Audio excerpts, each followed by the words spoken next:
Big boss house నుంచి రాము self elimination అవ్వడం జరిగింది. సో ఇది ఎంతమందికి నచ్చలేదు. తన గేమ్ చాలా బాగుంటుంది.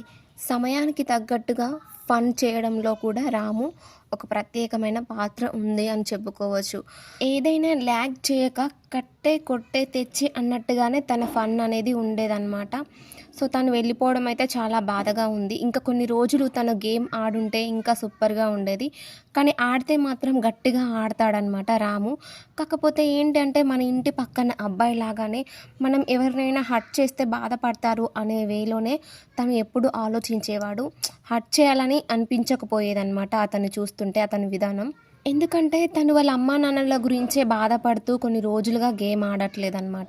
సో ఇంటికి వెళ్ళాలి అని అతను బలంగా అనుకున్నాడు. ఎందుకు అంటే మనమే ఉండలేం కదా. సో మన మధ్యలో ఉన్న కుర్రాడే కాబట్టి తన ఎమోషన్స్ మనకు కూడా అర్థమై ఉంటాయి. పేరెంట్స్ని వదిలేసి ఉండడం అనేది. వెళ్ళే ముందు తన వీడియో కూడా చూపించలేకపోయాడు నాగార్జున. ఎందుకంటే సడన్గా వెళ్ళాడు కదా. లేకపోతే సాయి వెళ్ళేది అని అనిపిస్తుంది.